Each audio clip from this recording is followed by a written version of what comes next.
एक भिक्षुक जो अन्न या धन के लिए नहीं निकला, वो निकला जाति तोड़ने के लिए।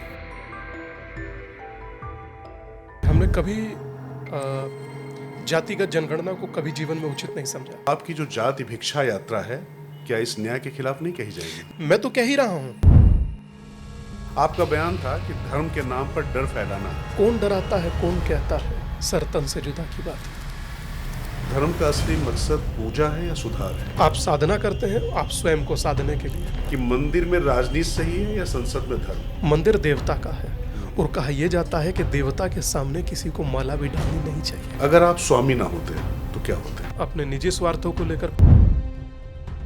सनातन वो दीपक है जो ना सत्ता की आंधी से बुझता है और ना ही सत्ता के जयकारे से जलता है। वो जलता है साधना से। और जब ऐसे दीपक से सवाल पूछे जाते हैं तो वो सिर्फ जवाब नहीं देते हैं, आत्मा में गूंजते हैं। तो बात आज उसी गूंज की, सत्ता, समाज और सियासत के बीच में बैठा एक सन्यासी स्वामी दीपंकर राज की बात में आपका बहुत बहुत स्वागत है। धन्यवाद राज भैया।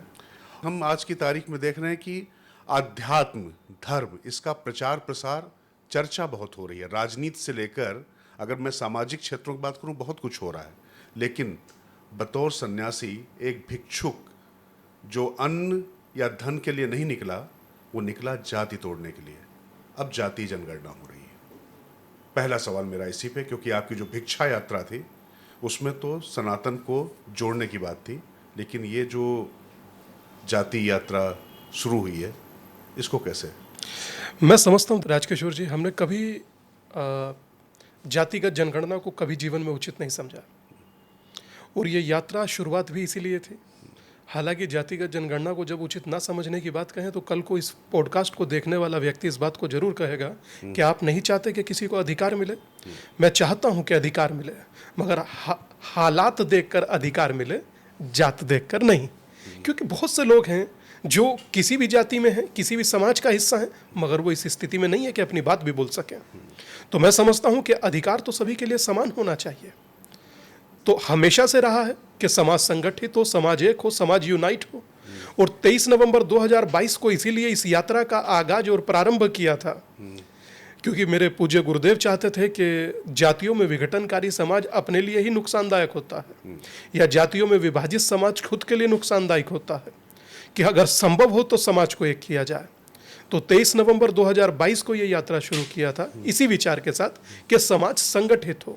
और आज जब आपने कहा कि आप जातियों को जोड़ने की बात कर रहे हैं, संगठित करने की बात कर रहे हैं और सरकार गणना की, तो मैं कहूँगा कि सरकार अपना कार्य करे और सन्यासी अपना काम करेगा। पर जाति जनगणना को कुछ लोग सामाजिक न्याय कह रहे हैं, तो आपकी जो जाति भिक्षा यात्रा है, क्या इस न्याय के खिलाफ नहीं कही जाएगी? नहीं, मुझे नहीं लगता कि ये, मैं तो कह ही रहा हूँ कि आप अगर जातिगत जनगणना कराना चाहते हैं तो कराइए, सामाजिक न्याय की बात करना चाहते हैं तो न्याय दीजिए, मगर न्याय जाति देख कर देंगे तो जिनकी जाति नहीं देखी जाएगी या जिनको न्याय नहीं मिला, तो इसका अर्थ क्या उनके साथ जातिगत जनगणना करने वाले या सामाजिक न्याय कहने वाले अन्याय करेंगे?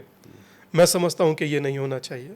तो कहने का मतलब आपका है कि आपका मकसद तो था जातियों को जो है मन से हटाना है, पर आज की जो सरकार की नीतियां हैं उसे आंकड़ा बनाकर और मजबूत करती नहीं दिखाई पड़ रही। तो जो एक सनातन, एक राष्ट्र की जो बात हो रही है, उस पर आपको लगता नहीं कहीं कुठाराघात हो रहा है? मैं समझता हूँ राज भैया कि सरकारें अपना काम करती ही रहती हैं, मगर जब समाज संगठित होकर खड़ा हो जाता है तो वो सरकार को एक नया स्वर देता है या दुनिया को एक नया स्वर देता है, जो कि कहा जाता है संघे शक्ति कलयुग है।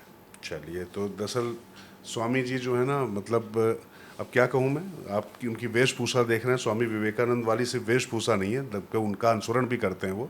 लेकिन अब आपके कुछ जो बयान हैं दीपंकर जी, मैं सीधे उन पर आना चाहूँगा, उन बयानों के मायने और उसके थोड़ा सा सवाल समझना चाहूँगा, जवाब समझना चाहूँगा कैसे कहते हैं।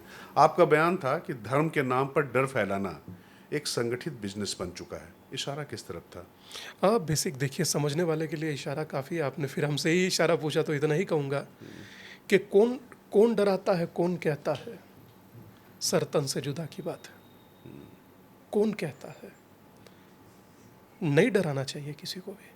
किसी का डर के साए में जीवन ऐसे गुजरता है, मानिए कि मेंटली ट्रॉमा से गुजर रहा हो, और सभी को जीवन जीने का अधिकार है। किसी की मॉब लिंचिंग नहीं होनी चाहिए, और यहाँ हो रही है, नहीं होनी चाहिए।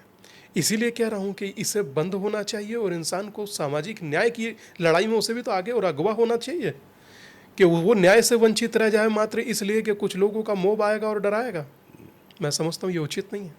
नहीं, पर ये आपने सीधे सीधे एक धर्म विशेष मुस्लिम की बात की, लेकिन क्या जो हिंदू धर्मों में इस तरीके की, जो हिंदू धर्म में क्या इस तरीके की विसंगतियां और इस तरीके की चीजें नहीं हैं? मुझे नहीं लगता कि कोई मोब बनाकर खड़ा होता है, या कोई नूपुर जैसी स्थिति किसी की बना दे, या कन्हैया लाल जैसी किसी की स्थिति बना दे, या कमलेश तिवारी जैसी किसी की स्थिति बना दे। नहीं, सबको जीने का अधिकार है, और अगर इधर भी कुछ विसंगतियां हैं तो उन्हें भी ठीक किया जाना चाहिए, मगर ऐसी विसंगतियां नहीं। चलिए, आपने एक और बड़ा चर्चित बयान दिया था। दरअसल आप मंदिरों में और जो हिंदू धर्म में भी जो तमाम कई बार जो विसंगतियां आती, विद्रूपताएं आती, उन पर भी सवाल उठाते रहते हैं। हमने देखा, आपने कहा था कि मंदिर या मार्केटिंग को लेकर एक आपका प्रश्न था कि मंदिर अब मंदिर नहीं रहे, पीआर एजेंसी बन चुके हैं। तो मेरा सवाल ये है कि क्या आप खुद कभी ऐसे माहौल का हिस्सा बने हैं जहां धर्म के नाम पर शो किया जा रहा हो? और ये क्या जो अभी मौजूदा समय में गुची का चश्मा और जो है नॉर्थ फेस की जैकेट बागेश्वर धाम के धीरेन्द्र शास्त्री जी हैं, उनको लेकर जिस तरीके की चीज़ें हुई हैं, उसके बाद ये थोड़ा सवाल ज़्यादा प्रासंगिक हो जाता है। रिलेवेंट है, पर जो इससे पहले वो मंदिरों वाला और बिजनेस वाला था, वो ये नहीं था। वो बयान पूरा ये था कि जो जैसे जागरण होते हैं, या जैसे कोई जैसे कावड़ चल रही है, या अब चलेगी कावड़, या इस तरीके के कोई आयोजन होते हैं, उसमें देवी देवताओं का नृत्य ना हो, मेरा उसके प्रति एक विरोध था कि हमारी हैसियत नहीं है कि हम महादेव को नचा सकें, चाहे स्वरूप बनाकर ही सही, रामलीला में किसी को नचा सकें। मेरा विरोध उसके लिए था। मैंने कभी मंदिर को मार्केटिंग नहीं कहा। पर दीपंकर जी, रामलीला का मंचन हम लोग देखते चले आ रहे हैं, कृष्ण लीला का मंचन हम देखते चले आ रहे हैं, शिव तांडव स्तोत्र पर हम लोगों ने तमाम जो है नृत्य देखे हैं, और उस पर पूरी दुनिया में जिसका लोग जयघोष करते हैं। अभिभूत हूँ, लोग हों, आप मंचन करें किसी कमेटी के तौर पर, मेरा विरोध वो है। आपको करना अच्छा नहीं लगता तो रामलीला नहीं होनी अच्छा चाहिए? सोचिए कि अरे बिल्कुल होना चाहिए, मंचन हो, मगर उसमें फिल्मी गानों पर नृत्य ना हो, फिल्मी गानों पर नृत्य ना हो। कैलाश पर्वत पर चढ़ गया भोला, पीकर 3 बाल्टी भांग, भोला नू मटके, भोला नू मटके, इन शब्दों से मेरा विरोध है। ये शब्द अच्छे नहीं हैं, ये हमारी संस्कृति को आघात करते हैं, चोट पहुंचाते हैं। और शायद मुझे लगता है कि जो लोग आपके कहे मंत्र का अनुसरण करते हैं, चाहे वो जटाटवी गलज्वल प्रवाह पावित स्थले गले व लंबे लंबे ताम भुजंग तुंग मालिकाम डमट डमट डमट डमन निनाद व डमर वयम चकार चंड तांडवम तनोतु न शिवा शिवम। जब इंसान इसको अनुसरण करता है, इसमें खो जाता है, तो वो खोकर रुक जाता है, ठहर जाता है। इसमें सुनने के बाद, महसूस करने के बाद नृत्य जैसी स्थिति तो बनती ही नहीं। और दूसरी एक महत्वपूर्ण बात कहूँगा कि हम लोग वो हैं, जब स्वर बन रहा था, डमट डमट डमट, उसे कोई लिखा नहीं जा सकता था, तो हम लोगों ने स्वर दिया। हम ही लोग हैं जो कहते हैं कि भूलोक अतल पाताल देख, गत और अनागत काल देख, यह देख जगत का आदि सृजन, यह देख महाभारत का रण, मृतकों से पटी हुई भू है, पहचान कहाँ इसमें तू है। तो मैं समझता हूं कि हम सब लोगों को एक दिन उसी का हिस्सा होना है, तो कोई ऐसा कार्य ना किया जाए जो उसकी नजरों में अवेलना जैसा लगे। चलिए, लेकिन मैं अभी मौजूदा समय पे मुझे लगता है कि आपने अच्छा किया, क्योंकि इससे थोड़ा सा भ्रांति ये पैदा हो रही थी कि जैसे आप मंचन के ही विरुद्ध हैं, जबकि ऐसी परिस्थिति नहीं है। तो ये आपने मंचन स्पष्ट के कर नहीं, दिया। मंचन के नहीं, उन फिल्मी गानों पर, देवी देवताओं के नृत्य पर गरिमा रखी जाए, आस्था का ह्रास ना हो, ये 100%, कहने का मतलब। 100%। ठीक है, ये अच्छी बात है।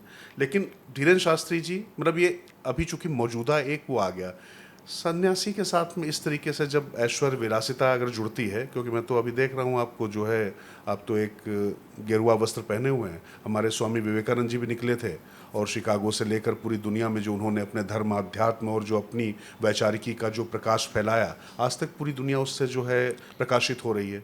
परंतु इस तरीके की जो चीज़ें होती हैं, इसके पीछे आप क्या देखते हैं? मैं समझता हूँ कि उस समय में स्वामी विवेकानंद जी जिस चीज़ों का इस्तेमाल कर सकते थे, शिकागो जाने के लिए प्लेन का कर सकते थे, उन्होंने किया। ये नहीं कह सकते वो पैदल यात्रा कर गए, और उन्हीं के अनुसरण पर चल रहे हैं, और वही कहते हैं कि गर्व से कहो हम हिंदू हैं। ये उन्हीं का दिया हुआ वाक्य है, देह वाक्य है। पर मैं पहले इस पर आपकी बात पर जरूर उत्तर देना चाहूँगा।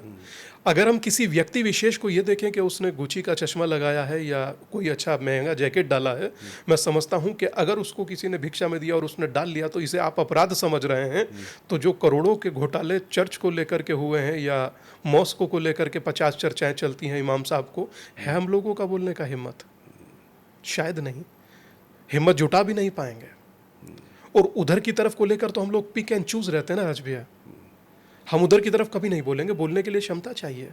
बोनवीटा भी पिए तो नहीं बोल पाएंगे, पैर कांपने लगेगा। हो सकता है संभवतः के डॉक्टर बुलाना पड़े।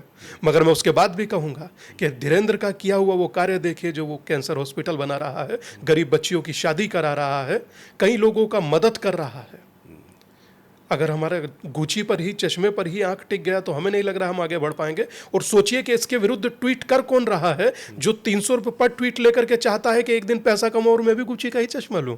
लेकिन अब एक आपका बड़ा मतलब वो जिसको बोलते हैं हिलाने वाला बयान था, उसमें आपने भक्त और गुलाम का फ़र्क बताया था। तो मैं तो बचपन में पढ़ा करता था कि सजदों के बदले फिरदौस मिले, मुझे ये मंजूर नहीं, बेलौस इबादत करता हूँ तेरी, बंदा हूँ मजदूर नहीं। तो ये जो भक्त और गुलाम का जो आपने किया था, इसमें क्या सवाल ये है कि क्या आज सनातन धर्म को ये जो ब्लाइंड फेथ, जो अंधविश्वास है, क्या वो कहीं नुकसान तो नहीं पहुंचा रहा? और मैं आपसे पूछूं कि आपके जो फॉलोअर्स हैं, क्योंकि हमने देखा है कि लाखों की संख्या में आप जब सड़कों पर निकलते हैं, आपके साथ लोग निकलते हैं, आपके साथ शपथ लेते हैं, उस पर भी हम आएंगे जो शपथ आप दिलवाते हैं, परंतु क्या वो लोग आपसे सवाल कर पाते हैं? निसंदेह मुझे लगता है कि सवाल अगर आप नहीं कर पा रहे हैं तो ये प्रॉब्लम है।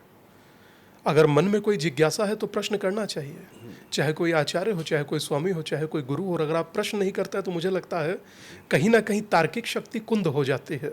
और कुंद हो जाना उसका मुझे लगता है कि फिर एक उसी दिशा की ओर जाता है जहां आपने उस गुलाम शब्द का इस्तेमाल किया। और कहीं ज़्यादा नुकसान पहुंचाते हैं वो लोग जो दुनिया में ऐड देते हैं, सूफी जी बंगाली, मियाँ जी बंगाली, इस तरह के सो कोल्ड लोग। मुझे लगता है कि उनसे ऊपर उठने की जरूरत है। और जितने भी साधक हैं या जितने भी आध्यात्मिक लोग हैं या जितने भी, अब गुरु पूर्णिमा आने वाली है, शायद मुझे लगता है और कुछ दिनों में गुरु पूर्णिमा आने वाली है। निसंदेह गुरु वही जो गुर सिखाए एज ए मेथड। अगर जो जीवन जीने की कला भी नहीं सिखाते और हम उनसे बात भी नहीं कर सकते तो फिर हमें लगता है थोड़ा सा कहीं ना कहीं गैप हो जाता है कम्युनिकेशन। वो नहीं होना चाहिए। एक बात और देखी गई है कि संता और संत के गठजोड़ पर भी आपने कई बार बोला है। तो आपने कहा था कि धार्मिक जो मंच हैं वो सत्ता का मंच कई बार बन जाते हैं। तो मैं आपसे व्यक्तिगत सवाल पूछ लेता हूँ, क्योंकि मतलब तमाम प्रदेशों के मुख्यमंत्री, उत्तर प्रदेश के मुख्यमंत्री ही संत हैं। उमा भारती जी पहले, इससे पहले मुख्यमंत्री रह चुकी हैं, और तमाम पार्टियों के नेता भी ऐसे हैं जो संत हैं और वो राजनीति में आए। तो क्या आपको किसी पार्टी से ऑफर आया था? और दूसरा है, क्या किसी धर्म गुरु ने आपको सलाह दी थी कि राजनीति में मत पड़िए?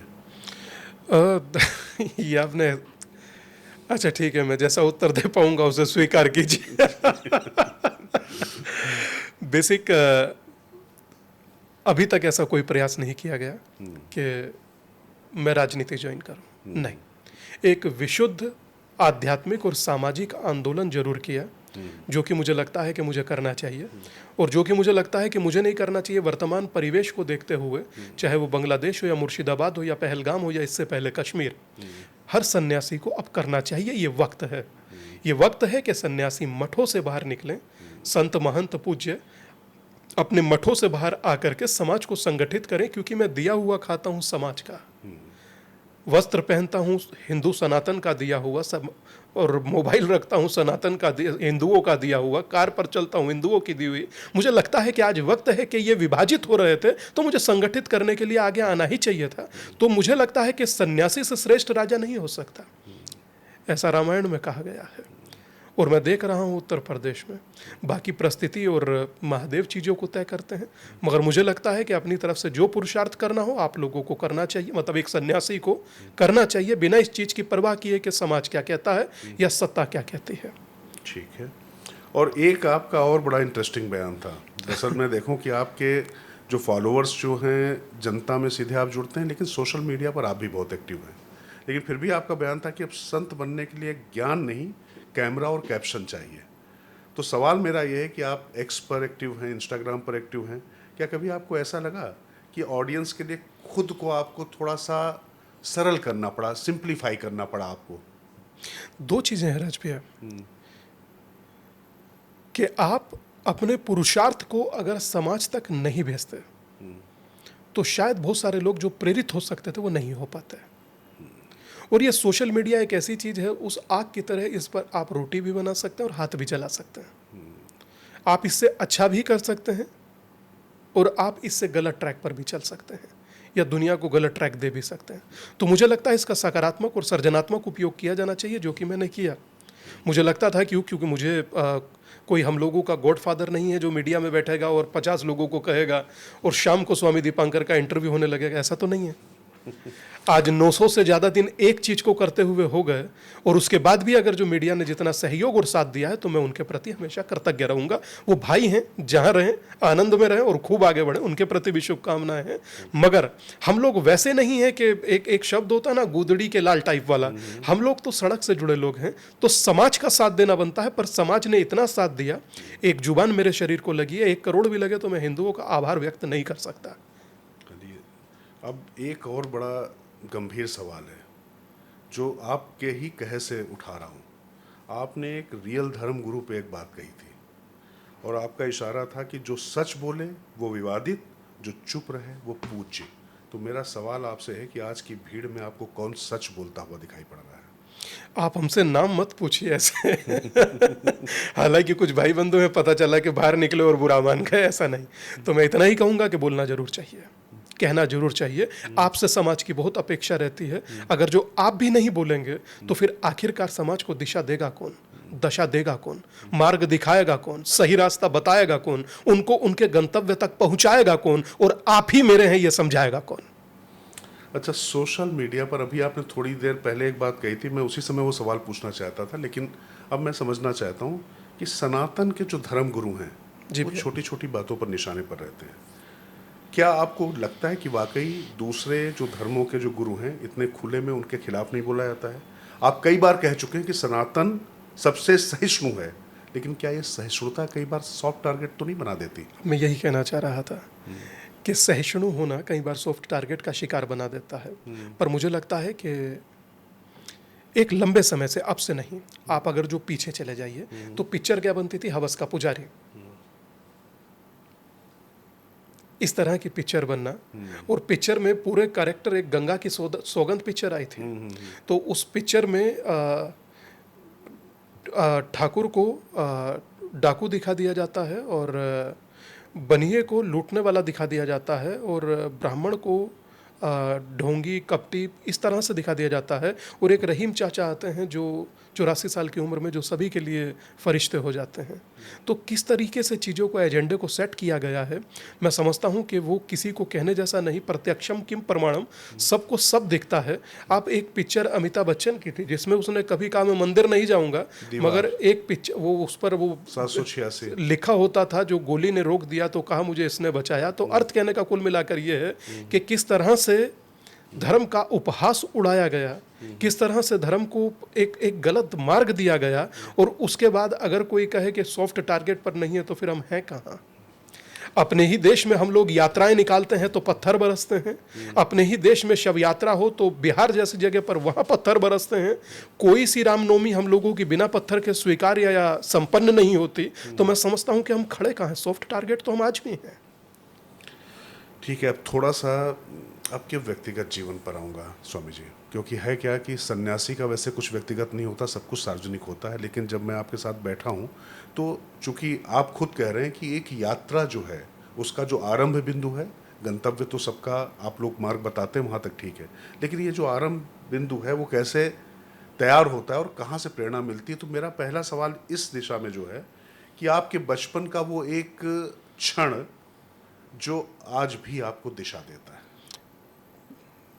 बाबा का कहना कि आश्रम में बोले अब तू जा मत, अब रुक जा, तेरी जरूरत है। आप बाबा के बारे में थोड़ा दर्शकों को बता दें स्वामी जी, क्योंकि मैं चाहता हूं कि लोगों को जानना चाहिए। मैं जानता हूं लेकिन वो आप बताएं थोड़ा सा। अब मैं बात कर रहा हूं अपने पूज्य गुरुदेव स्वामी ब्रह्मानंद सरस्वती की, जो जुडिशरी से ताल्लुक़ रखते थे और राम मंदिर आंदोलन के टॉप 3 योद्धाओं में से भी एक रहे। और मैं समझता हूँ कि चंपत राय वगैरह जी, ये सब लोग उनके बारे में बहुत अच्छे से समझते हैं। और उन्हीं से प्रेरणा मिली, क्योंकि मेरे गुरु भी वही थे और मैं 10-11 साल की उम्र में, 8 साल की उम्र में उन्हीं के पास गया। एक कीर्ति भूषण व्यक्ति थे, कीर्ति भूषण जी, वो मुझे लेकर गए। मैंने उनसे, वो मुझे रोज़ देखते थे कि काली नदी पर जाकर के रोज़ आप जप करते रहते हैं, क्या चाहते हैं आप? उन्होंने हमसे पूछा, मुजफ्फरनगर की बात है। मुजफ्फरनगर की, उन्होंने हमसे पूछा क्या चाहते हैं आप स्वामी जी, महाराज जी क्या चाहते हैं? तो हमने कहा कि हमारी इच्छा है कि मैं कुछ करना चाहता हूँ समाज के लिए, मैं कुछ करना चाहता हूँ स्वयं के लिए, स्वयं के लिए मैं अपनी साधना के माध्यम से क्या कर सकता हूँ, मैं ये सोच रहा हूँ।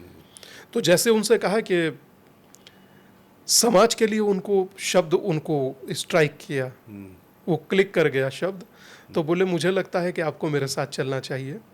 इस विचार को, इस संकल्प की पूर्ति के लिए आपके पास एक ही व्यक्ति है जिसको गड्ढे वाला बाबा दुनिया कहती है, आप मेरे साथ चलिए। वो हमें अपनी कार में बिठाए और देवबंद शमशान में लेकर पहुँचे, और वहाँ मैं पहली मर्तबा गुरुदेव से मिला। जब पहली मर्तबा गुरुदेव से मिले तो देखकर मन प्रसन्न हुआ। उन्होंने कहा कि मुझे लगता है कि प्यारा बच्चा है, यहाँ रहेगा, साधना करेगा तो मुझे भी अच्छा लगेगा। तो वहाँ से साधना का एक सफ़र प्रारंभ होता है। अपनी मदर के साथ भी हम वहाँ पर गए थे, मंदिर पर, माँ बाला सुंदरी का। वहाँ बहुत सिद्ध पीठ है वो। 10 महाविद्याओं में एक भगवती का स्वरूप है, षोडशी। षोडशी के बाल रूप को कहा जाता है बाला सुंदरी। तो मदर के साथ वहाँ कई बार जाना हुआ, और फिर कीर्ति भाई ले जा करके वहाँ पर उनको हाथ पकड़ाए।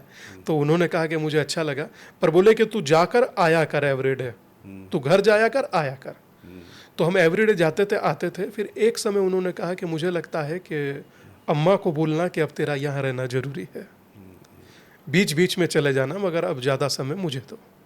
आप इकलौते थे परिवार में? हाँ, 2 सिस्टर और एक हम थे। और माता जी ने? गुरु जी की बात कोई नहीं टालते थे। अगर वो कह रहे हैं तो जरूर कोई ना कोई कारण होगा, उनका कहना कोई कारण होगा। हमने ऐसा व्यक्ति अपने जीवन में नहीं देखा। वो व्यक्ति कम, व्यक्तित्व तो अधिक थे, वो विचार व्यक्ति थे। ऐसे विचार जो आज भी हमारे, अगर जो वाणी से कुछ स्फुटित हो रहा है तो उसके पीछे उन्हीं की कृपा है। तो उन्होंने कहा कि मुझे लगता है कि अब तुझे यहाँ रहना चाहिए, साधना करनी चाहिए। हमने कहा ठीक है। हमने कहा प्रथम साधना बताइए, और क्या कपड़ा पहन कर करें? अरे बोले अभी तो जो पहना है, कुर्ता पजामा, निक्कर शर्ट पहना है, उसी में बैठ जाया कर जा करके। तो उन्होंने, वो बेसिक प्यार बहुत करते थे तो उनकी बात समझ में आ जाती थी तुरंत। तो उन्होंने हमसे बहुत दिनों तक कहा कि महादेव पर जल चढ़ाते रहिए, जल चढ़ाते रहिए, जल चढ़ाते रहिए। तो चढ़ाते रहे। फिर उन्होंने कहा कि मेरा मन है कि प्रतिदिन एक क्रिमिनेशन जाकर देखकर लौट कर आ जाया करो। अंदर गए, क्रिमिनेशन देखा, चुप से देख कर के थोड़ी देर बाद लौट कर आ गए। तो जब 1 साल तक यही प्रक्रिया चलती रही और 1 साल खत्म होने के बाद उनसे पूछा, हमने कहा बाबा अब आगे की साधना? और बोले इस साधना का क्या पर्याय था, क्यों किया गया ये? बोले कि इसलिए ये साधना कराई थी, अब किसी चीज के प्रति आकर्षित तो नहीं होगा। 1 साल के भीतर इतने क्रिमिनेशन होते देखे हैं, मुझे नहीं लगता कि कोई चीज प्रभावित कर पाएगी। तो ये शुरुआत था भैया। चलिए, ये देखिए, एक छोटा सा सवाल था, लेकिन इस छोटे से सवाल के साथ में जो निकला है जवाब, वो मुझे लगता है कि बहुत से सवालों का उत्तर देने के लिए काफ़ी है। अब स्वामी दीपंकर जी, मतलब जब आपने संन्यास धारण किया जी भैया, तब, और दुनिया, मतलब आप उस समय कैसे दिखती थी और अब कैसी लगती है? मतलब अगर दोनों में अगर अंतर आपको याद हो। वो बेसिक बचपन है भैया। बचपन की आंखें अलग देखती हैं। बचपन की आंखें देखती हैं कि फटाक से जप कीजिए, फिर थोड़ी देर बाद आपको नाश्ता मिलेगा। आप जल्दी से पूजा कीजिए, फिर आपको बड़े गुरुजी को दवाई देनी है। नीले ढक्कन वाली 2 बूंद देनी है, ये वाली लाल ढक्कन वाली आपको 1 बूंद देनी है, वो जीभ पर डालनी है, इग्नेशिया वैसे देनी है, मोस्चस वैसे देनी है। तो इस तरह से वो जीवन था। पर उस जीवन में जितना उत्सव, उत्साह और एक कहते हैं ना कि आनंद भरा जीवन होता था, मस्ती भरा जीवन, जिसमें सिर्फ गुरुजी की सेवा रहती थी और साधना रहती थी। पर जिस चीज के लिए वो तपा रहे थे वो बाद में पता लगे। अच्छा, जिंदगी और जो अध्यात्म का जो एक मेल है, उसको लेकर मेरा प्रश्न है कि क्या आज की जो दौड़ती हुई जिंदगी है उसमें कहीं बार स्पिरिचुअलिटी या अध्यात्म कहीं एक विलासिता तो नहीं बन गया? मैं इसलिए पूछ रहा हूँ ये, क्योंकि तमाम बहुत बड़े बड़े गुरु हैं, वहाँ पर पहुँच पाना, उनके साथ अध्यात्म में बैठना, मतलब उस साधना करना, वो इतना आसान नहीं रह गया। नहीं, बेसिक हम समझते हैं कि शायद मुझे लगता है कि बड़े गुरु जी के बाद अगर जो किसी के पाँव छूने का मन करता है तो वो निश्चलानंद पूज्य शंकराचार्य निश्चलानंद सरस्वती जी हैं। मुझे एक बार दर्शन करने का अवसर मिला और बहुत सहज सुलभ है। जो पूरी पीठ वाले हैं। जो शंकराचार्य जी हैं। जी। तो हम समझते हैं कि नहीं, ऐसा नहीं है। बहुत सारे लोग हैं जो पूज्यपाद हैं, आप जाकर के मिलें, वो बहुत सहजता से और बहुत विनम्रता से मिलते हैं। अच्छा, जाकर के पहली मर्तबा मिले तो हमसे इशारा कर कर पूछे कुछ खाए। हमने बोले पहले जाओ खा लो। हमने कहा नहीं, पर हम पहले आपको एक बार जरा जी भर देख लें, पाँव छू लें, फिर हम निकल जाएंगे। तो शायद मुझे लगता है उनके 2 शब्द कहे हुए हमेशा जीवन पर्यंत साथ रहेंगे। हमेशा रहेगा कि एक बार पुनः उनका पाँव छूने का अवसर मिले। मतलब ऐसी दिव्य आत्माएं जिन्हें आप देखें तो आपको लगता है कि यार तर गए। अच्छा, आपकी नज़र में जो ध्यान, मेडिटेशन जी और धर्म, इन दोनों में क्या अंतर है? ध्यान एक क्रिया है, धर्म जीवन को जीने की एक पद्धति। एक शब्द है ना कि धार्मिक दिखना चाहते हो या धार्मिक होना चाहते हो। और अगर धार्मिक दिखना चाहते हो तो रुपए 500 लगेगा, और अगर होना चाहते हो तो जिंदगी। तय आप कीजिए कि क्या चाहते हैं। तो मैं समझता हूँ कि होने वाले लोगों की तादाद अधिक होगी, संख्या अधिक होगी, क्योंकि वर्तमान दिखने वालों की भी तादाद है। ऐसा नहीं है कि दिखने वाले नहीं है। कई बार तो मैं स्वयं जाकर देखता हूँ, मुझे लगता है कि हम फीके दिख रहे हैं। अच्छा, आप हमेशा, मैंने देखा कि बहुत आक्रामक बात भी मुस्कुराते हुए कह देते हैं। भैया आदत है। हाँ, लेकिन तो वही मैं जानना चाहता हूँ, अगर आपको कभी गुस्सा आता है, और आता है तो निपटते कैसे? भैया गुस्सा नहीं आता, कभी दुख होता है मन को तो चुप से वहां से चले जाते हैं, पीछे हट जाते हैं, बोलते नहीं हैं। तो पलायन नहीं हुआ वो? नहीं हो, हमें लगता है कि अब ऐसे भगवान कृष्ण को भी रण छोड़दास कहा गया, तो वो रण कोई ना छोड़कर भागे। मुझे लगता है कि सही मौके पर सही चीज़ को पुनः करना चाहिए। परंतु ऐसी परिस्थिति जब दिखती है, क्योंकि बहुत सारे लोगों की आदत होती है कि वो कह देते हैं कि मुझे जो मन में आता है मैं तो सीधा बोल देता हूँ, मुझे जो आता है देख भाई बुरा लगे अच्छा लगे मैं तो बोल देता हूँ। मगर हमको शास्त्र में पढ़ाया गया है कि अगर आप किसी को बोलते हैं और वो ऐसा है जिससे किसी का हृदय दुखे, तो वो ठीक नहीं है। तो सत्यम वदाम प्रियम वदामी, बस यही है। चलिए, तो अब थोड़ा राजनीति पर खुलकर बात करते हैं। मतलब आपके कंटेक्स्ट में जब कोई धर्मगुरु राजनीतिक मुद्दों पर बोलना शुरू करता है तो लोग इतना चिढ़ क्यों जाते हैं? क्योंकि एक्सपेक्ट नहीं करते। वो चाहते हैं कि सदा मंदिर में घंटी बजाता दिखे या माला घुमाता दिखे। अगर उसकी आत्मा दुखी हुई या उसकी आत्मा तड़प रही है ये कहने के लिए कि ये इस तरह से नहीं इस तरह से कर लीजिए। अगर राम मंदिर आंदोलन के लिए साधुओं का द्रवित होना गलत है तो आपको चिढ़ना है तो चिढ़िए। अगर कृष्ण जन्मभूमि के लिए साधुओं का रोना, दुखी होना, द्रवित होना आपको चिढ़ना लगता है तो आप चिढ़िए। अगर महाकाल को लेकर के आपको लगता है कि साधु सन्यासी दुखी हैं या चिढ़ रहे हैं, आपको लगता है कि साधु सन्यासी बोल रहे हैं तो आपको उस पर चिढ़ना है तो चिढ़िए। मगर जिस देश के आराध्य अपना केस लड़ने लगे, बताइए ऐसा कौन सा? आपके हाथ में भी मोबाइल है और मेरे हाथ में भी है, और जो कैमरे पर खड़े हैं उनके हाथ में भी है, जो कैमरे से देख रहे होंगे उनके हाथ में भी होगा। उठाइए मोबाइल और करिए गूगल, बताइए कौन से देश का देवता अपना केस लड़ता है। जब कहा जाता था रामलला हाजिर हो, तो अच्छा कोई ना लगता है भैया। राजनेता का भले न मन दुखे, सन्यासी का तो दुखेगा। तो चूंकि आपने रामलला की बात कर ली तो मैं ये भी पूछ लेता हूँ, कभी किसी राजनीतिक दल ने आपके उपयोग की कोशिश की और आप होश में हुए या नहीं हुए? अब हम भैया उपयोग कैसे हो सकते हैं? नहीं, हम तो प्रयोग हैं गुरुदेव का, उपयोग नहीं होने वाले। अच्छा, 2024 में आपने देश को लेकर कुछ बातें कही थी, तो क्या वो किसी संकेत की तरह थी? जैसे ज्ञान या अनुभव? बेसिक ज्ञान होना एक अलग चीज़ है, अनुभव होना, अनुभव आपके भीतर से आता है। ज्ञान आपको किताबों से मिल जाता, हाँ, नॉलेज आपको किताबों से मिल जाती है, ज्ञान आपको भीतर से मिलता है, अनुभव से आता है। तो जिस तरीके की चीज़ें मैं देखता हूँ भैया टीवी पर या 50 चीज़ें, वो नॉलेज होती है, और वो नॉलेज कई बार करेक्ट नहीं होती, इनकरेक्ट होती है। अच्छा, अब एक लाइन में पूछूं, मीडिया या माया, क्या सही शब्द है? दोनों में से नहीं, दोनों। मैं समझता हूँ कि मीडिया का अपना रोल है जो कि हमेशा से प्ले होता आया है, और माया का अपना रोल है। मुझे लगता है कि अगर जो आपको यहाँ तक आना था तो मुझको अगर कार्य करना पड़ेगा तो वो माया से होगा। अच्छा, मैं आपका पॉडकास्ट करने जा रहा तो एक दर्शक ने मुझसे एक सवाल पूछ लिया, बोले कि स्वामी जी से पूछ लीजिएगा, मोदी या मोक्ष? मैं समझता हूँ कि वर्तमान में उनका होना बहुत आवश्यक है। अगर वो निरंतर इसी तरह से बने रहे तो हम अपनी मोक्ष तक की यात्रा तय कर पाएंगे। चलिए, अब क्योंकि एक चीज कहना चाहता हूँ भैया, एक बार रोककर, अब हमें माथे पर त्रिपुंड लगाने से कोई रोकता नहीं है, गले में माला डालने से कोई बुरा नहीं बोलता है, शिखा बांध लेने से कोई बुरा नहीं बोलता है। पहले एक बार एक पत्रकार की बात कर रहा हूँ, उसे आप भी जानते हैं, हम भी जानते हैं, मैं नाम नहीं लूंगा, चैनल में गए थे तो पूछा था कि कलावा पहनकर क्यों आए, तिलक लगा कर क्यों आए। ये भी इस चीज़ ने, जिस देश ने बहुत फेस किया है।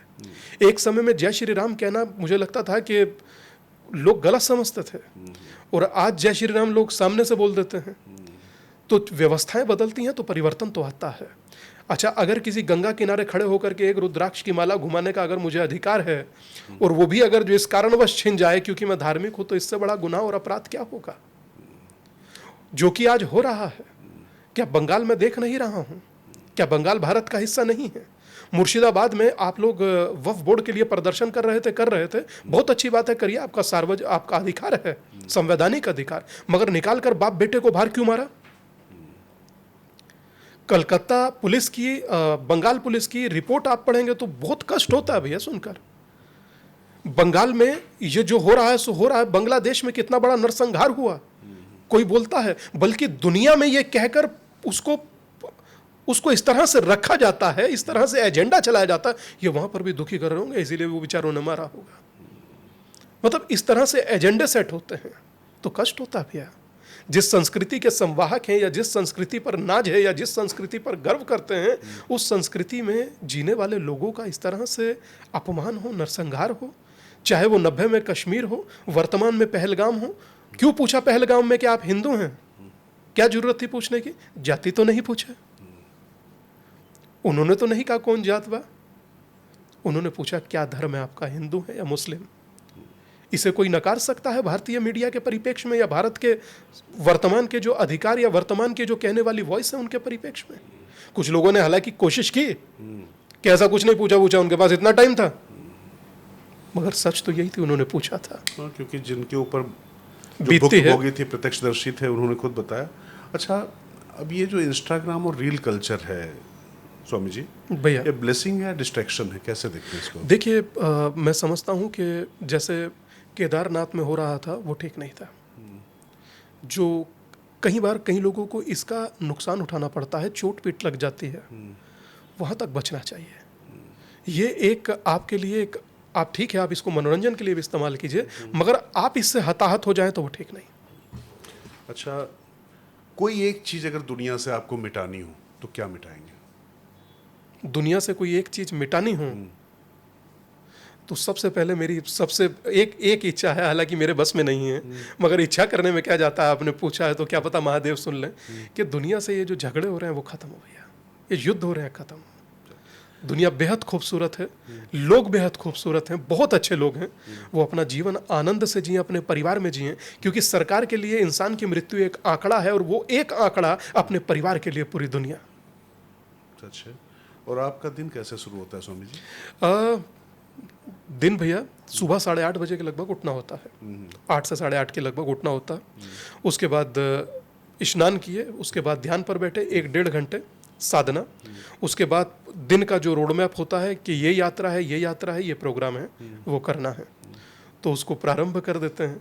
उसके बाद वहाँ से शाम को आते हैं, थोड़ा सा बैठ करके आराम किए, उसके बाद फिर 1 कप चाय लिए, और उसके बाद फिर से साधना, और 6 बजे के बाद 7 बजे के बाद कुछ खाते पीते नहीं हैं, और फिर रात्रि में थोड़ी देर विश्राम कर रात्रि 12 से सुबह 5 बजे तक फिर साधना। अच्छा, अब इसके साथ दरअसल ये सवाल पता नहीं मुझे पूछना चाहिए या नहीं पूछना चाहिए, लेकिन अब चूंकि एक दर्शक हैं, आपकी बहुत बड़ी प्रशंसिका हैं, और वो अक्सर वो कहती हैं, आपको सुनती हैं, तो उनका सवाल ये था कि मतलब मैं फिर कह रहा हूँ क्षमा के साथ में, अगर हो तो आप इसको वो कर सकते हैं। उनका प्रश्न है कि कभी कोई क्रश रहा है कॉलेज या स्कूल में आपका? भैया नहीं, ऐसा कुछ रहा नहीं। हमारी 8 तक की स्कूलिंग रही। 8 तक की स्कूलिंग में जब पता लगा, बाबा ने कहा कि अल्फा बीटा गामा थेल्टा काम नहीं आएगा, चुप से बैठ वेद पढ़, और मुझे पढ़कर सुना। तो वो सुबह में श्रीमद् भगवत गीता हाथ में देते थे और हमसे कहते थे श्रीमद् भगवत गीता का अध्याय नंबर 4 श्लोक नंबर 13 पन्ना नंबर 176 पढ़कर सुनाओ, इस पे क्या लिखा। तो हम उन्हें पढ़कर सुनाते थे। चातुर्वर्णमया श्रेष्ठम गुण कर्म विभाग्यशा। वो कहते थे कि गुण और कर्म के आधार पर चीज़ें बांटी गई हैं, जाति के आधार पर नहीं। तो वहाँ से चीज़ें शुरू होती हैं, और अब आकर के वो भिक्षा यात्रा के रूप में पूरी दुनिया के सामने आती हैं। और मुझे गर्व है भैया, भारत के अंदर, या शायद मुझे लगता है दुनिया का तो मैं नहीं कह सकता, भारत के अंदर अब तक की सबसे लंबी अवधि की यात्रा करने का सौभाग्य मिला।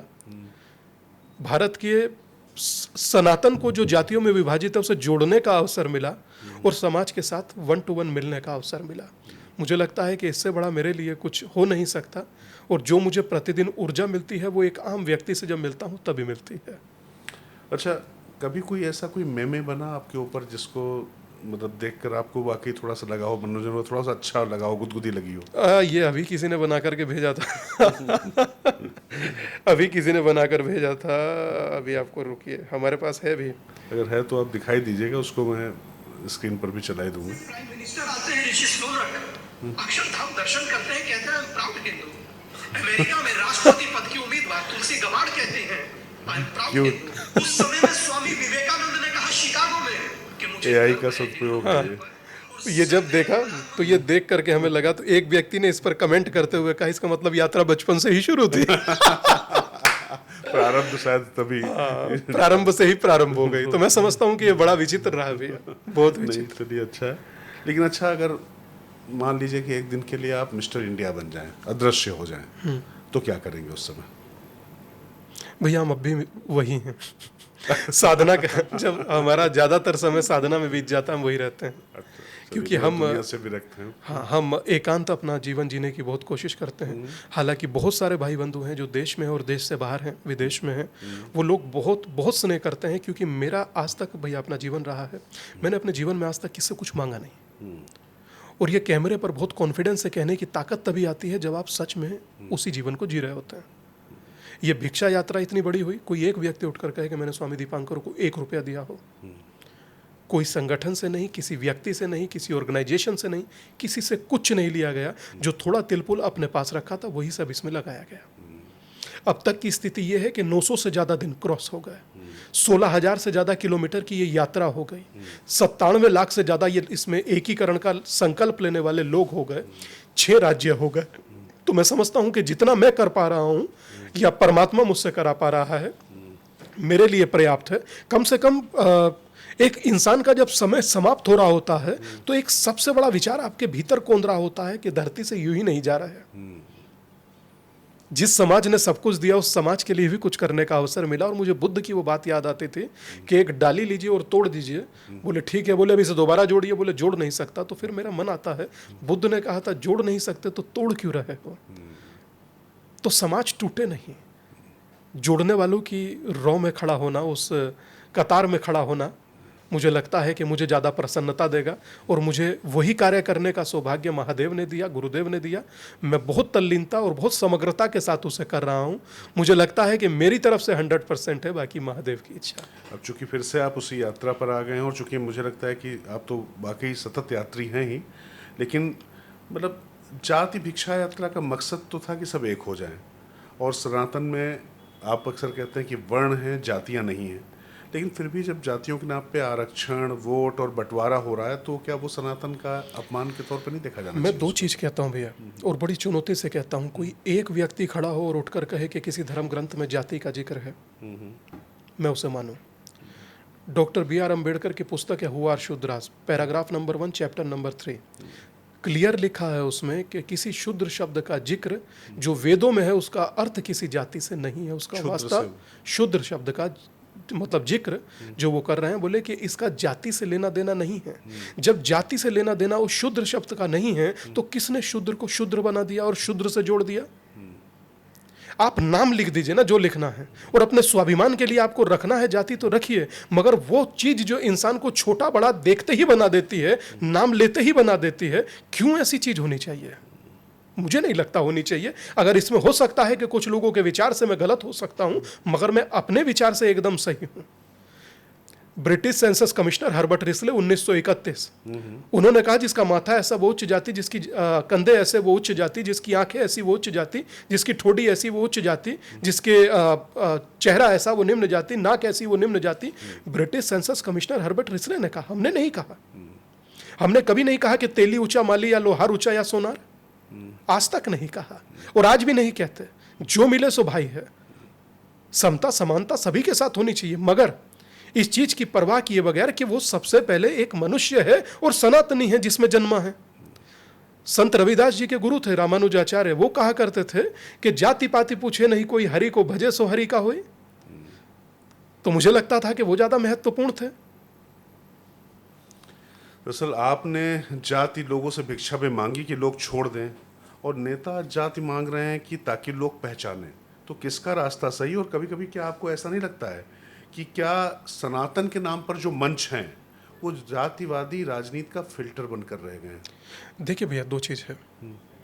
अब ये तय समाज को करना है कि अमेरिका से राष्ट्रपति पद की उम्मीदवार थी तुलसी गबार्ड। वो कहती थी I am proud Hindu. Rishi Sunak Bharat आते हैं, कहते हैं I am proud Hindu. Swami Vivekananda उस समय में कहते हैं कि मुझे हिंदू होने पर गर्व है। उन्होंने ये नहीं कहा मुझे सेक्युलर होने पर गर्व है, उन्होंने कहा मुझे हिंदू होने पर गर्व है। और श्रद्धेय अटल जी कहते कहते चले गए कि हिंदू तन मन हिंदू जीवन, रग रग हिंदू मेरा परिचय। और मैं समझता हूँ कि जिसमें तमाम नदियाँ आकर गिरें वो सिंधु हैं हम, हमें गर्व है खुद पर के हिंदू हैं हम। इस गर्व को जिए, इस गर्व और स्वाभिमान को जिए। मेरी यात्रा का मात्र इतना मकसद है कि आपका गर्व आपसे कोई नहीं छीने, चाहे वो मनुस्मृति के नाम पर छीना जाता हो, गलत बोलकर छीना जाता हो। हालांकि सही जानकारी नहीं है उनके पास, सही जानकारी हो तो रखें। मैं चुनौती से कहता हूं कि जितनी मनुस्मृतियां हैं उसमें श्लोक कितने हैं आज तक कोई नहीं बोला। बस सिर्फ इतना कि डॉक्टर बी.आर. अम्बेडकर जी ने वो पुस्तक जलाई थी, उसमें वर्ण व्यवस्था लिखी है। कहीं महानुभाव तो बड़े बड़े इंटेलेक्चुअल है, वो कहते हैं इसमें जाति भी लिखी है। मैंने पूछा कई बार जाति कहाँ लिखी है, कोई नहीं बताता, बस बोलकर चले जाते हैं। पर मैं इस पर चाहता हूं 2685 मंत्र है टोटल मनुस्मृति में, जितनी मनुस्मृतियां अब तक लिखी गई हैं। 2685 में से 1471 मिलावटी थे। ये कैसे कहा जाए? शोध हुआ इस पर। राजस्थान के कुछ बुद्धिजीवियों ने, विद्वानों ने, ब्राह्मणों ने, अधिवक्ताओं ने इस पर शोध किया। जब राजस्थान के अंदर मनु की हाईकोर्ट से प्रतिमा हटाने की चर्चा हुई, उन्होंने कहा कि हटाया जाए। उन्होंने कहा क्यों हटाया जाए? बोले ये ऊंच नीच का भेद पैदा करते हैं। उन्होंने कहा कि आप साबित कर दीजिए, मैं अपनी बात रखता हूं, आप अपनी बात रखिए। 3 दिन की चर्चा के बाद या अधिकांश चर्चा के बाद वो साबित नहीं कर पाए, एक शब्द साबित नहीं कर पाए। नहीं, पर ये अगर जो उनके श्लोक खासतौर से जो जाति आधारित या जो वर्ण व्यवस्था को लेकर उसके अपने अपने इंटरप्रेशन हैं, अपनी अपनी व्याख्याएं हैं, उनको अभी तक जो समाज मानता हुआ चला आ रहा था, उनमें आप कह रहे हैं कि 1471 करीब जो 1471 मिलावटी थे, 1214 श्लोक हैं जो शुद्ध हैं। और जो डॉक्टर बी.आर. अम्बेडकर ने जलाया था ग्रंथ, वो उन मिलावटी का जलाया था। 1471 का 1471 मिलावटी थे उसमें। तो जो उन्होंने पढ़े वो पढ़े जो मिलावटी थे।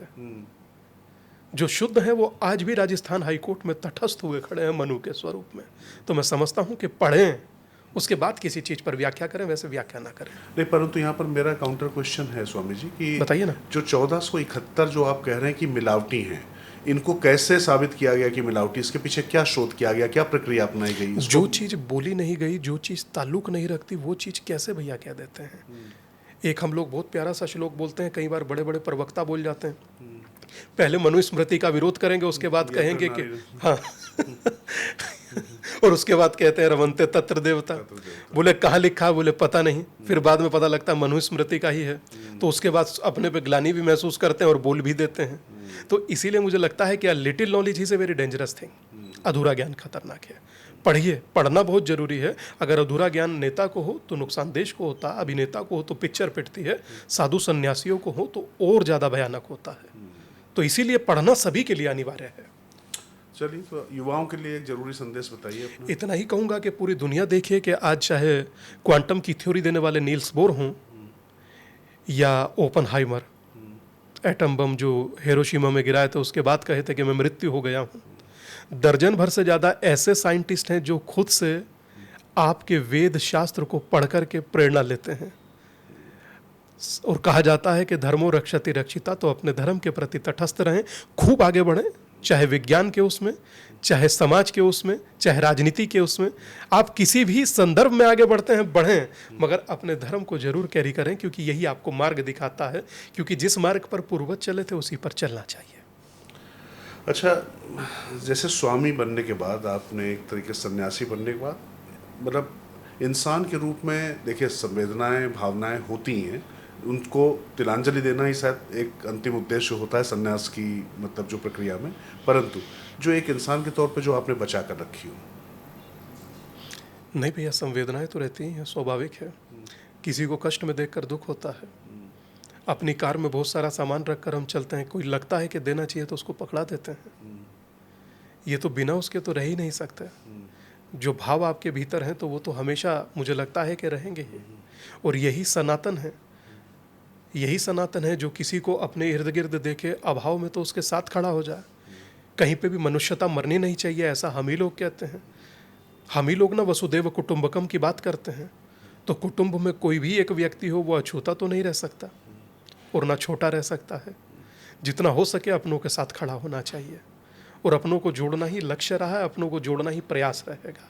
ये मुझे मात्र गुरु की शिक्षा ही नहीं, धर्म की शिक्षा भी है। तो धर्म का असली मकसद पूजा है या सुधार है? दोनों। आप साधना करते हैं, आप स्वयं को साधने के लिए, एकाग्र होने के लिए। आप सोचिए कि एक आपने ध्यान का जिक्र किया था, सारी चीज़ों में क्रिया का फल है, मगर हम पॉडकास्ट कर रहे हैं तो बोल रहे हैं ये क्रिया है। ध्यान एक ऐसी चीज़ है जिसमें अक्रिया का फल है, कुछ ना करने का फल है। पर रोचक ये है कि कुछ ना करना भी बहुत लोगों पर नहीं होता। ध्यान स्वयं से जुड़ने की कला, ध्यान आपको स्वयं से परिचित कराता है। जो स्वयं से परिचित करा दे वो ध्यान। और मुझे लगता है कि जरूर इंसान को चाहे 2 मिनट, चाहे 1 मिनट, चाहे 5 मिनट करना जरूर चाहिए और ऊपर वाले का हमेशा आभार व्यक्त करना चाहिए, शुक्रगुजार रहना चाहिए, आभारी व्यक्त करना चाहिए। उसकी कृपा है, क्योंकि शुक्र तो हमारे नहीं हो सकते, वो दैत्य गुरु शुक्राचार्य हैं, भगवान की कृपा हो सकती है। तो मैं समझता हूँ कि ये महत्वपूर्ण है और ये बना रहना चाहिए। चलिए, अगर ये कहा जाता है कि अगर आप भगवान को सिर्फ मंदिर में ढूंढते हैं तो शायद अपने आप को कहीं खो देते हैं, इससे कितना सहमत हैं? मैं समझता हूँ, देखिए आपको उसे ढूंढने की जरूरत नहीं, खुद को खो दीजिए, वो तत्क्षण मिल जाएगा। खुद को खोने की आवश्यकता है, उसे ढूंढने की नहीं। ढूंढ तो वही आपको लेता है। हम लोग कहते हैं ना कि मैंने फले गुरु जी से जाकर दीक्षा ली, आपने नहीं दीक्षा ली। अगर आप कह रहे हैं कि मैंने दीक्षा ली तो मुझे लगता है कि आप बहुत अभी शुरुआत में ही हैं। गुरु आपको ढूंढ लेता है, आपको ढूंढने की जरूरत नहीं पड़ती है। इष्ट आपको ढूंढ लेता है, आपको ढूंढने की जरूरत नहीं पड़ती। आप मात्र भाव से चलते रहिए, स्वयं आपको वो मैग्नेट खींच लेती है, चुंबक खींच लेती है। आपकी बात सुन के मुझे याद आ गई कि गुरुदेव एक बार कह रहे थे कि शिष्य में इतनी क्षमता कहाँ होती है कि जो वो गुरु ढूंढ पाए। गुरु ढूंढता है कि वो शिष्य है, चूंकि उसमें विवेक और चेतना उस समय जागृत ये होती बात है। तो चलिए, लेकिन अब थोड़ा सा जल्दी छोटे छोटे सवाल चाहूँगा, आखिरी चरण में हम लोग, कि अगर आप स्वामी ना होते तो क्या होते? एक साधारण सा जीवन जी रहे होते भैया, एक अपने लिए सोच रहे होते, अपने निजी स्वार्थों को लेकर प्रातःकाल निकलते और रात्रि में आकर सो जाते। प्रोफेशन अगर पूछूं क्या करते, क्या आपको अच्छा लगता है? अगर आप हमें स्पोर्ट्स अच्छा लगता है भैया, स्पोर्ट्स अच्छा लगता है। कौन ज़्यादा भटक रहा है, धर्मगुरु या राजनेता? हमें लगता है कि धर्मगुरु कभी नहीं भटक सकता। वो तो अपने लक्ष्य को लेकर के अडिग रहता है। जिसका प्रातःकाल महादेव से साक्षात्कार हो या प्रातःकाल महादेव की साधना और उसके बाद दिन भर की अपनी क्रिया और अक्रिया के बाद वापस लौट कर आना और महादेव की साधना में बैठ जाना, उसका तो लक्ष्य स्पष्ट है। धर्मगुरु कभी नहीं भटकता भैया। अच्छा, एक सवाल पूछा पर गया- एक चीज मैं कहना चाहूंगा, धर्मगुरु नहीं भैया, आध्यात्मिक गुरु, क्योंकि धर्म का कोई गुरु नहीं हो सकता। ठीक है, जगत गुरु शंकराचार्य हैं, वो भी जगत के हैं, धर्म के नहीं। ठीक है, गॉट इट। ये आपका हाँ, ये जरूरी था, ये जरूरी था, सही है। क्योंकि लोग एक ही उसमें जो सभी को गुरु जी कह देते हैं, सभी को धर्म गुरु कह देते हैं, क्योंकि सबके जो कथा करे वो कथावाचक, जो राशिफल बताए सो ज्योतिषी, और जो सन्यासी है वो आध्यात्मिक गुरु होता है, और जो साधना करता है निरंतर अपनी यात्रा में आगे बढ़ने के लिए, जो साधना में रत रहे या जो शास्त्रों को समझे, स्वामी होता है। सबकी अपनी अपनी कैटेगरी है। हमें लगता है कि कोई एक ही उससे सबको नहीं देखा जाना चाहिए। हाँ। अच्छा, एक चूंकि सवाल आया था, ये सवाल थोड़ा सा अब एक गूढ़ है या कन्फ्यूजन वाला है, लेकिन मुझे लगता है कि मैं, चूंकि दर्शक का सवाल है इसलिए मैं आपसे पूछूंगा जरूर, कि मंदिर में राजनीति सही है या संसद में धर्म? मैं समझता हूँ कि देखिए, मंदिर में राजनीति तब होती है जब आप देखिए आपने क्या बात कही, अब मुझे एक बहुत मार्मिक प्रसंग याद आ गया। मंदिर को राजनीति का अड्डा बनाने से बचना चाहिए। मंदिर देवता का है और कहा यह जाता है कि देवता के सामने किसी को माला भी डालनी नहीं चाहिए अगर देवता की दृष्टि आपके पड़ रही है। और राजनीति में धर्म का होना इसलिए आवश्यक है क्योंकि अगर जो धर्म में राजनीति नहीं होगी तो आप चंद्रगुप्त मौर्य जैसे बच्चों को सम्राट नहीं बना पाएंगे। अच्छा, ये भी सवाल बड़ा पूछा गया, मतलब बड़ा इंटरेस्टिंग सवाल है। बागेश्वर धाम धीरेन्द्र शास्त्री वर्सेस स्वामी दीपंकर, कौन ज़्यादा मिसअंडरस्टूड है? मतलब किसको कम समझा गया है, किसको गलत समझा गया है? नहीं, हमें नहीं लगता कि किसी को, देखिए ये तो समाज है, किसको किस दृष्टि से देखता है वो समाज जाने। मगर रही बात कम या ज़्यादा की, तो नहीं, अपने जगह हर इंसान अद्भुत है, अपनी जगह हर इंसान शानदार है। हर व्यक्ति के अंदर अपने अपने गुण होते हैं और उसी से उसे पहचाना जाना चाहिए।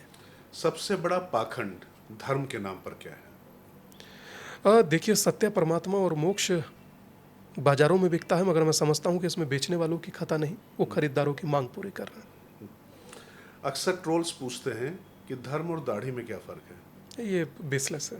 बेसलेस है। अच्छा, इंस्टाग्राम रील्स पर ज्ञान देना प्रचार है या प्रभाव है? अगर आप किस मकसद से बना रहे हैं, किस उद्देश्य से बना रहे हैं, महत्वपूर्ण ये है। आज के नेताओं में किसमें आध्यात्मिकता की आपको झलक दिखाई पड़ती है? अपने देश के प्रधानमंत्री नरेंद्र मोदी जी में।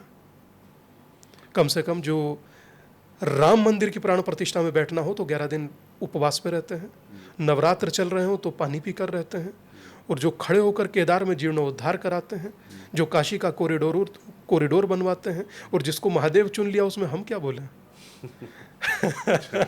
अच्छा, कोई एक भगवान जिनसे आप मिलना चाहें तो क्या सवाल पूछेंगे उनसे? सिर्फ इतना सा कि जिन्हें आप अपना बनाकर भेजते हैं, या जिन्हें, या पूरा समाज, या शायद मैं समझता हूँ पूरी दुनिया, उन्हें अकस्मात्र बुला लिया जाता है, ये बड़ा अजीब होता है।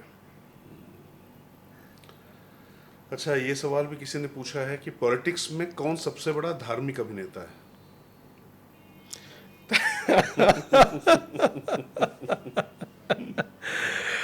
पॉलिटिक्स में कौन बड़ा धार्मिक अभिनेता है? धार्मिक अभिनेता है? भैया, अभी देखिएगा आप, जब चुनाव आएगा अचानक से लोग मंदिर जाना शुरू कर देंगे, जो साल भर, 2-2 साल भर नहीं जाते। अभी शुरुआत ही होगा, कहने की भी जरूरत नहीं। नाम, मैं हाथ कंगन को आरसी क्या, पढ़े लिखे को फारसी क्या, मुझे लगता है कहने की जरूरत नहीं। मगर देखिए, धर्म हम लोगों के भीतर जुड़ा है भैया, और वो सदा रहेगा। संसद के महत्वपूर्ण स्थान पर लिखा है धर्म चक्र परिवर्तन आया। तो मैं समझता हूँ कि, और आपका सुप्रीम कोर्ट का ध्येय वाक्य है, या तो धर्म ततो जया। तो चीजें हैं सो उसे स्वीकार तो करना ही पड़ेगा। अच्छा, जो लोग कहते हैं कि धर्म अफीम है, उनको कैसे जवाब देंगे? वो मार्क्स कहते थे, मुझे लगता है। ये तो मार्क्स की संतानें कहीं है ना। हाँ, वो प्रतिदिन वो हमसे भी डिबेट में कभी कभी पूछ लेती हैं। मगर मैं कहता हूँ पहले चाइनीज चश्मा उतारो, बाद में पूछो। मार्क्स ने कहा था कि धर्म अफीम का नशा है। मार्क्स भूल में था कि उसने नशे को धर्म कहा, धर्म को नशा कहा, और हम भूल में हमने नशे को धर्म कह दिया। कौन सा ट्रेंड आपको लगता है कि आध्यात्मिकता को बर्बाद कर रहा, नुकसान पहुंचा रहा है? जैसे मतलब ट्रेंड होते हैं ना कई तमाम, जो चलने शुरू हो जाते हैं कि इस तरीके से। मैं समझता हूँ कि नॉलेज होना बहुत जरूरी है भैया, ज्ञान होना बहुत जरूरी है। उसके बिना चलाए गए कोई भी ट्रेंड या कोई भी चीज़ें वो बहुत ज़्यादा सार्थक नहीं हो पाती। और ये ट्रेंड सुबह में चलते हैं, शाम को गिर जाते हैं, और घंटों के हिसाब से चलते हैं, फिर गिर जाते हैं। तो ट्रेंड बहुत प्रभाव नहीं डालते। प्रभाव डालते हैं वो विचार जो सतत रहते हैं और हमेशा बने रहते हैं। अब चूंकि मैंने तो खैर धर्म गुरु लिख रखा था, लेकिन आपने चूंकि आध्यात्मिक गुरु या जो भी तमाम योग गुरु जो भी हैं, इस तरीके से खास तौर से जो धर्म से जुड़े हुए जो गुरु होते हैं, मैं ऐसे कह सकता हूँ। आप ये कह रहे हैं, लोग कह रहे हैं कि यात्रा होती है तो कोई बोल देता है कि हिंदू हृदय सम्राट, हाँ, कोई हिंदुओं का शेर। नहीं, ये सवाल मैं आपके लिए भी पूछने जा रहा था। अभी जब आपका मैंने कई वीडियो देखे जिसमें आप कर रहे, तो उसमें हिंदू हृदय सम्राट कह के तमाम लोगों ने आपको भी संबोधित किया। पर मेरा एकदम क्लियर वाक्य है भैया, बहुत एकदम क्लियर सोच है, इसमें कोई इफ एंड बट नहीं है। मैं कोई हिंदू हृदय सम्राट नहीं बनना चाहता। मैं हिंदुओं का शेर बब्बर शेर नहीं बनना चाहता, मैं हिंदुओं का एक सनातन का सिपाही होकर हिंदुओं के लिए काम करना चाहता हूँ। दो दो लोग हम सम्राट बन जाएं लेकर के, और सनातन का विराट आकाश आपको अपने से दूर कर दे, उससे ज़्यादा अच्छा है कि एक छाते के नीचे सभी लोग खड़े होकर के गर्व से स्वयं को हिंदू कहें। अच्छा, ये बड़ी आजकल ट्विटर और आप तो एक्स पर हैं भी, इंस्टा पर भी हैं, फेसबुक पर भी हैं, सब जगह आपने एक ट्रेंड देखा होगा, खास तौर से मतलब अभी धीरेन्द्र शास्त्री जी का तो अभी एक उदाहरण आ गया, लेकिन जो धर्मगुरु कितने अमीर हैं, उनके पास कितना पैसा है, आपको आरक्षण मिला हुआ है, तो ये प्रश्न बहुत ज़्यादा आजकल पूछे जा रहे हैं। देखिए, मुझे लगता है कि इससे ज़्यादा महत्वपूर्ण होगा कि 12 साढ़े 12 करोड़ लोगों को हर रोज़ भोजन कराता है धर्म, ये काउंट होना चाहिए। कई लोगों को पेंशन देता है, हजारों लाखों लोगों को पेंशन देता है धर्म। कई लोगों का गरीब बच्चियों का विवाह कराता है धर्म। और शायद मैं समझता हूँ कि कोई ऐसा कार्य नहीं है जो धर्म के माध्यम से ना हो रहा हो मानवता के हित में। और रही बात पैसे की या रही बात उसकी, तो मैं समझता हूँ कि आज अगर जो इंसान को यहाँ से बॉम्बे जाना है तो वो कैसे जाएगा? धन की आवश्यकता स्वाभाविक होगी। अच्छा, कई धर्मगुरु खुद को जो है, मतलब मैं धर्मगुरु कह रहा हूँ, माफ़ कीजिएगा, धर्म से जुड़े हुए गुरु जो अपने आप को भगवान भी कहलाने लगते हैं। वो little knowledge is a very dangerous thing. अधूरा ज्ञान खतरनाक है। भगवान कोई नहीं हो सकता, भगवान महादेव ही है। क्या था कि 5 सुपारी बेल का पत्ता, तीनों लोग उसी की सत्ता, और जग में केवल वही टिका है जिसके भीतर शिवा है। जिसके भीतर शिवा है, कोई शिवा नहीं हो सकता। अच्छा, धर्म की ज़्यादा बातें करने वाले लोग अक्सर विवादों में घिरे हुए होते हैं, खासतौर से सनातन से जुड़े हुए। वो बेसिक उनको एक एजेंडे के तहत किया जाता है भैया। होते नहीं, वो तो बहुत सीधे सच्चे और अच्छे लोग होते हैं। हाँ, ये नहीं मैं कह रहा हूँ कि कहीं कोई मिस्टेक नहीं हुई होगी, गलती नहीं हुई होगी, वो होती रहती है। अगर है तो उसे सुधार का मौका होता है और वो सुधारते हैं अपने आप को। मगर मैं ये बिल्कुल नहीं कहूँगा कि 5 उंगलियाँ एक जैसी नहीं है भैया। बहुत सारे लोग बहुत अच्छा कर रहे हैं और समाज के लिए बहुत अच्छा कर रहे हैं। अच्छा, मतलब ज़्यादातर जो धर्म से जुड़े हुए मतलब गुरु लोग हैं, वो सत्ता के करीब ज़्यादा दिखाई पड़ते हैं, इसका कारण क्या है? आप गलत कह रहे हैं, सत्ता उनके करीब ज़्यादा दिखाई पड़ती है। मैं ये नहीं कहूँगा कि वो सत्ता के ज़्यादा करीब, सत्ता उनके करीब दिखाई देती है। और अगर जो सत्ता जाती है तो रोके कौन भैया? चलिए, अच्छा, एक थोड़ा सा इस पे थोड़ी सी चर्चा हो चुकी है, लेकिन इस सेगमेंट में थोड़ा सा ज़्यादा मतलब मैं गंभीरता के साथ इस चीज़ को समझना चाहता हूँ, करना चाहता हूँ। क्या मतलब किसी गैर हिंदू धर्म को कभी ऐसे स्क्रूटनी से गुजरते हुए आपने देखा है? जैसे सनातन धर्म को कई बार जो है बहुत ही मतलब डिस्प्रपोर्शनेट तरीके से टारगेट किया जाता है। क्या ये टारगेट स्पिरिचुअल साइलेंसिंग तो नहीं होती है जब दूसरे धर्मगुरु का मामला होता है? देखिए, वहाँ हर व्यक्ति बचना चाहता है, उस पर व्यक्ति बोलने से बचता है।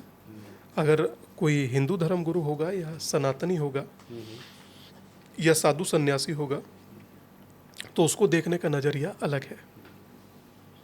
देश में बहुत सारे इंटेलेक्चुअल का उसको देखने का नज़रिया अलग है। और अगर यही कोई दूसरे संप्रदाय का है तो फिर वहाँ वो मौन धारण कर लेते हैं, ना बोले हम देखेंगे, ना सुनेंगे, ना कहेंगे। अब बिल्कुल मुझे लगता है काफ़ी ज़्यादातर विषय हम कवर कर चुके हैं। बस अब आखिरी सेगमेंट में स्वामी दीपंकर जी, मतलब ये मैं समझना चाहता हूँ आपसे, क्या बाबा आज की तारीख में एक ब्रांड हो चुके हैं और आश्रम कई बार एक फ्रेंचाइजी की तरीके से हो गए हैं, ऐसे बटने लग गए? देखिए रोचक, मैं अपने से जोड़कर, आपने मुझसे कहा तो मैं अपने से जोड़कर कहूँगा, मेरा आश्रम नहीं है, शमशान है और वो सार्वजनिक है। और रही बात ब्रांड होने की, तो ये तय समाज करता है कि कोई क्या है उसकी नज़रों में। हमें तो लगता है कि एक सहज जीवन, साधारण जीवन और बहुत आनंददायक जीवन, ये भिक्षा यात्रा भी जो शुरू किया, इस भिक्षा यात्रा का प्राय मुझे किसी चीज़ का कोई कमी नहीं है राजकिशोर भैया। भगवान ने, मैं मीडिया चैनल्स पर बोलता हूँ, मुझको आजीविका के लिए मिल जाता है। मैं मेडिटेशन क्लासेस कराता हूँ, मेरे आश्रम का गुजारा चल जाता है। और कुछ थोड़ा कोई आश्रम को दान दे देता है, उससे गुजारा चल जाता है।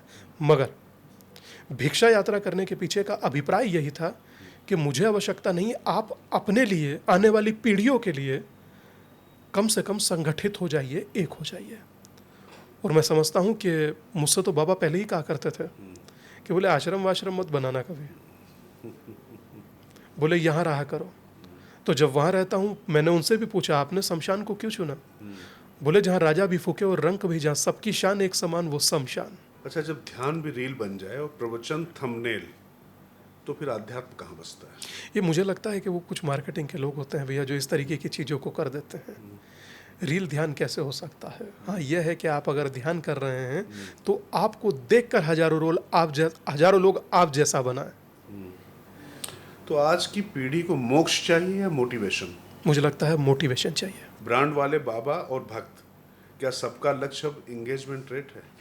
मुझे नहीं लगता। बहुत सारे लोग ऐसे भी हैं जो शायद दुनिया के किसी कोने से भी कभी जब बात करते हैं तो आधा आधा घंटा सिर्फ वो आध्यात्म जानना चाहते हैं। और अब तो लोग वो मिलने लगे हैं, पहले लोग मिलते थे कि बोले मुझे भगवान से ये चाहिए, अब बहुत सारे लोग ऐसे हैं जो कहते हैं मुझे भगवान चाहिए। क्या अध्यात्म कई बार अब स्पॉन्सर्ड कंटेंट के तरीके से तो नहीं बन गया है? देखिए, देखने के ऊपर है। रसलीन कहते थे जैसी दृष्टि वैसी सृष्टि। और मैं समझता हूँ कि अभी तो शुरुआत है, आरंभ है। और दिनकर की पंक्तियाँ हैं कि वर्षों तक वन में घूम घूम बाधा विघ्नों को चूम चूम से धूप गाम पानी पत्थर, पांडव आए कुछ और निखर, सौभाग्य न सब दिन सोता है, देखें आगे क्या होता है। तो आगे जो होगा अच्छा होगा, मेरी ऐसी उम्मीद है। तो बस फाइनल क्लोजिंग आपसे सवाल, और यहीं पर जब आप बोलते हैं तो आपकी वाणी में कुछ लोग को स्वामी विवेकानंद का अक्ष दिखाई पड़ता है, झलक दिखाई पड़ती है, और कुछ लोग कहते हैं कि अटेंशन सीकर हैं। आप इन दोनों के बीच में अपने आप को कहाँ रखते हैं? मैं समझता हूँ कि मैं उनके चरणों की धूल हूँ और वो धूल मैं अपने माथे पर रोज लगाता हूँ। बस इतना ही मेरे लिए पर्याप्त है।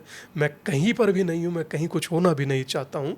मैं जैसा हूँ मैं यहाँ से खुद को खोना चाहता हूँ और मैं उसी का पुरुषार्थ प्रतिदिन करता हूँ। चलिए, मुझे लगता है कि स्वामी दीपंकर से जो सवाल के जवाब आप पाना चाहते थे, मैंने भरसक कोशिश की है, और अभी बहुत सी बातें हो सकती हैं, बहुत सा ये मेरे साथ उतरना है कागजों का, लेकिन अब ये चर्चा आगे बढ़ती चली जा रही थी। लेकिन स्वामी जी, जिस तरीके से आपने तमाम विषयों पर खुलकर जवाब दिए, बुलंद भारत टीवी पर आए, और आज की बात इस पॉडकास्ट में जो आपने अपने उद्गार रखे, उसके लिए बहुत बहुत धन्यवाद। ये आपको भी भैया बहुत बहुत आभार कि आपने पॉडकास्ट शुरू किया, क्योंकि आप जैसे किसी मूर्धन्य व्यक्ति के साथ बैठकर पॉडकास्ट करना, यकीन मानिए हमें भी सीखने को मिलता है। भले ही दुनिया जो कहे, आपके शब्द, आपकी गंभीरता, आपके वाक्यों का प्रभाव, और प्रभाव जब स्वभाव बदलता दिखता है तो निसंदेह फर्क पड़ता है। मुझे इस चीज़ का बहुत प्रसन्नता है कि पॉडकास्ट बहुत सारे होते हैं और होते रहेंगे जीवन पर्यंत। आपके पॉडकास्ट में मुझे बैठने का अवसर मिला, मेरे लिए ये बड़ी बात है। अरे नहीं, खैर, मतलब ये आपकी विनम्रता है स्वामी जी, बहुत बहुत धन्यवाद। पढ़ा